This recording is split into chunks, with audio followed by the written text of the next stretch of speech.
अस्सलाम वालेकुम फ्रेंड्स। मैं आज आपको मैथमेटिक्स की 9th क्लास की साइंस ग्रुप की जो है वो एक्सरसाइज कराऊंगी। चैप्टर 1 से हम स्टार्ट करेंगे। चैप्टर 1 जो है वो हमारा मैट्रिसेस के बारे में है, मैट्रिसेस एंड डिटर्मिनेंट के बारे में।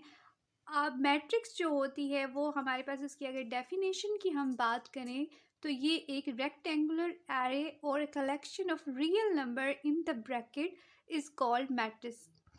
अब हमारे पास जो है वो डिफरेंट, जैसे हमारे पास रियल नंबर है 1 2 3 4 5 6 7, कोई भी नंबर हमारे पास है, अगर वो इस तरह की ब्रैकेट्स के अंदर पाए जाते हैं तो ये हमारे पास एक मैट्रिक्स बन जाती है। जब भी आपके पास इस किस्म की फॉर्म आएगी तो वो मैट्रिक्स की फॉर्म होगी। अब इसमें जो है वो रोज़ होते हैं और कॉलम्स होते हैं। रोज़ जो होते हैं वो हमारे पास हॉरिजॉन्टल लाइन को कहा कहा जाता है। ये हमारे पास जो है, जैसे ये हमारे पास एक मैट्रिक्स था, इसमें 1 2 3 ये वाली लाइन जो है वो रो 1 है, 4 5 6 ये हमारे पास रो 2 है और 7 8 9 हमारे पास रो 3 है। इसी तरह हमारे पास इसमें कॉलम्स होते हैं। कॉलम्स हमारे पास जो है वो वर्टिकल कॉलम्स हमारे पास वर्टिकल लाइंस होती हैं। वर्टिकल जो लाइंस हैं वो हमारे पास है 1 4 7, ये हमारे पास कॉलम 1 है, 2 5 8 हमारे पास कॉलम 2 है और 3 6 9 हमारे पास कॉलम 3 है। ठीक है, ये हमारे पास मैट्रिक्स होता है। जिस भी ब्रैकेट के अंदर हमारे पास जो नंबर्स लिखे हुए होते हैं इनको हम मैट्रिक्स कहते हैं।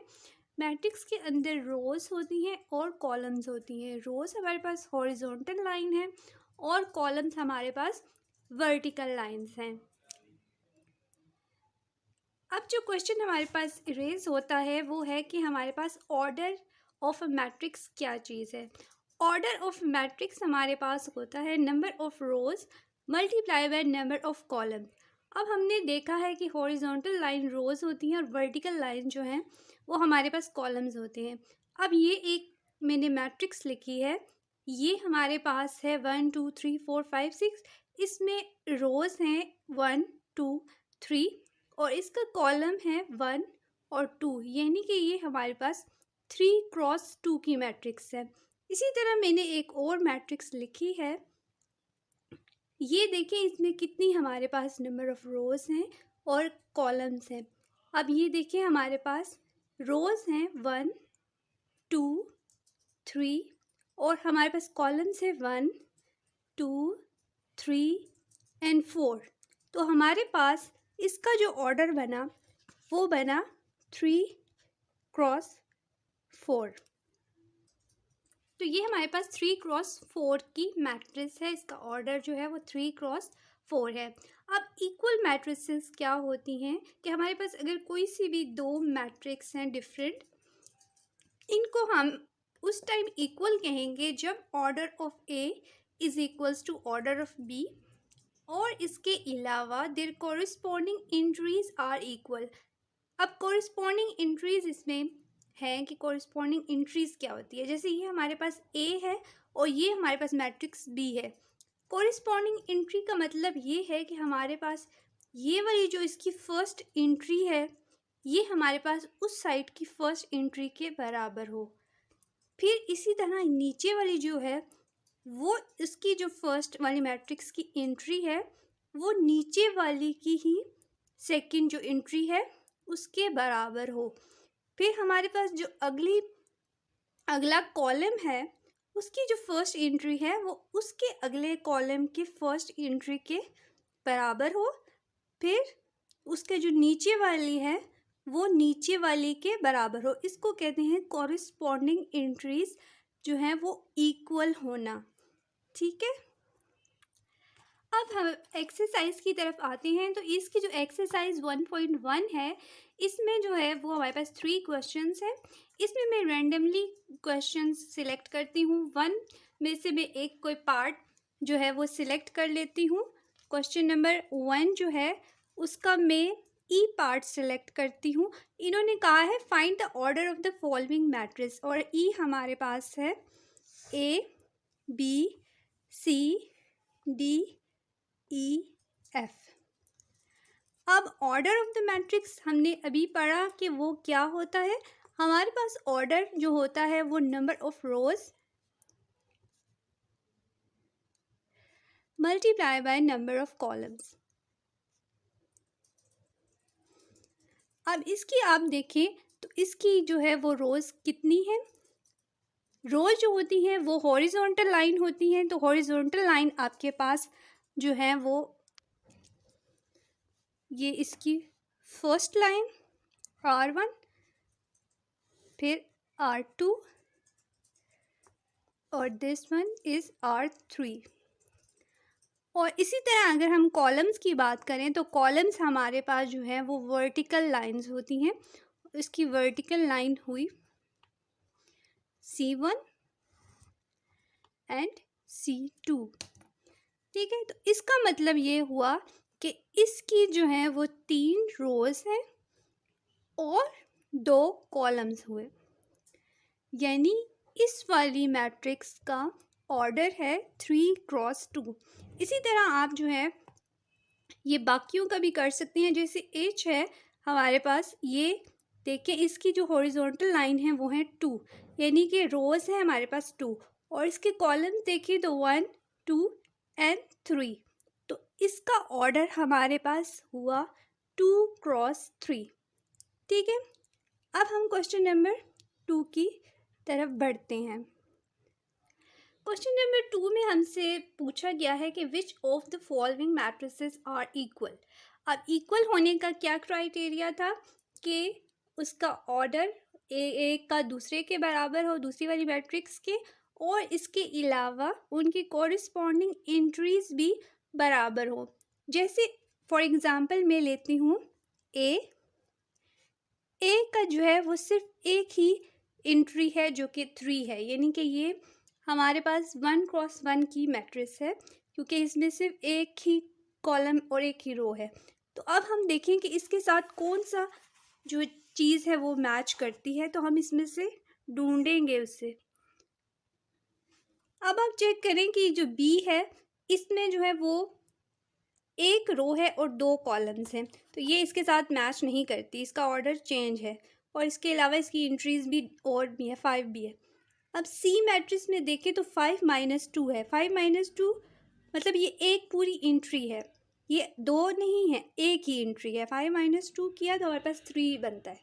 ठीक है, तो इसका मतलब ये और ये हमारे पास सेम होगी, तो ए का जो है वो हमारे पास सी, ये दोनों इक्वल मैट्रिक्स है।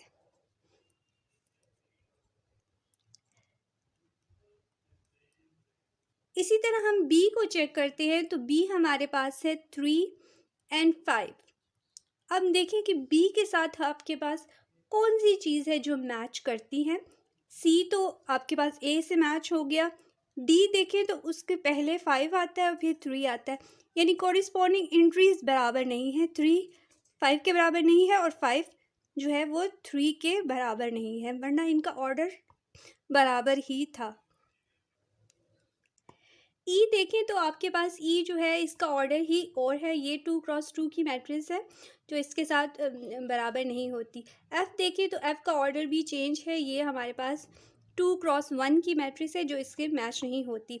जी के हम देखें तो ये हमारे पास जो है वो जी जो है वो ये भी हमारे पास 2x1 की मैट्रिक्स है जो इससे बी से मैच नहीं करती। एच देखें तो एच भी हमारे पास जो है वो 2x2 से मैच नहीं करती। आई अगर हम देखें तो आई हमारे पास है फर्स्ट एंट्री 3 और सेकंड है 3 + 2, यानी कि 3 + 2 = 5 और 3 5 सेम एंट्रीज सेम ऑर्डर, तो इसका मतलब है कि जो बी है वो आई, ये हमारे पास इक्वल मैट्रिसेस कहलाएंगी। ऐसे ही सेम आपने इन सब को चेक करना है कि कौन से वाले के साथ मैच करती है। ठीक है, अब हम क्वेश्चन नंबर 3 में आ जाते हैं। क्वेश्चन नंबर 3 है कि find the value of A B C and D which satisfy the matrix equation. अब क्वेश्चन नंबर 3 है कि find A B C and D if हमारे पास जो है ये दोनों मैट्रिसेस इक्वल हैं। अब इक्वल होने का मतलब क्या होता है, इक्वल होने का मतलब है कि उनका ऑर्डर सेम है, और सेकंड था कि उनकी कॉरिस्पॉन्डिंग एंट्रीज जो है वो सेम है। आप ये देखें, कॉरिस्पॉन्डिंग एंट्रीज का मतलब है कि ये जो a प्लस सी है वो उधर के 0 के बराबर है, a प्लस 2b उधर के -7 के बराबर है, यहाँ से c-1 जो है वो 3 के बराबर है, और 4d-6 हमारे पास 2d के बराबर है। यानी कि हम इस तरह से इसको सॉल्व करेंगे, यानी हमारे पास है कि a plus c-1 a plus 2b 4d-6 is equals to 0 -7 3 and 2d. That's mean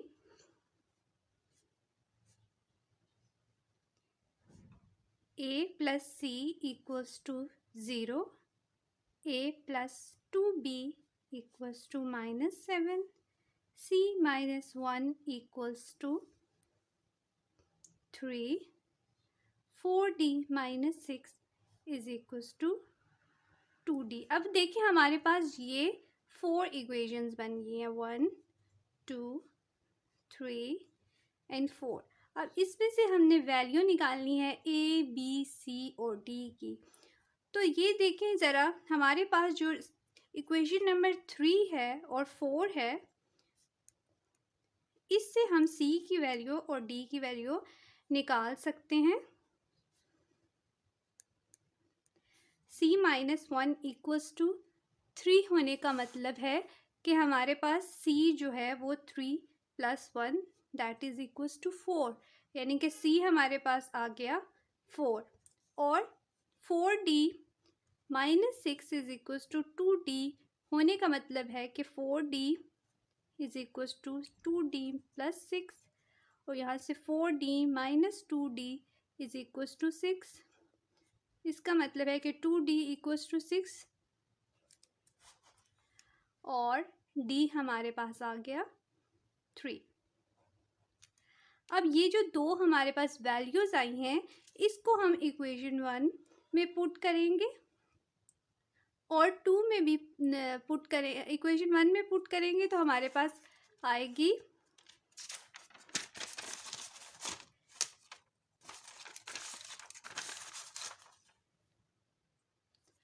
अब ये थी हमारे पास इक्वेशन नंबर 1 और ये थी हमारे पास इक्वेशन नंबर 2।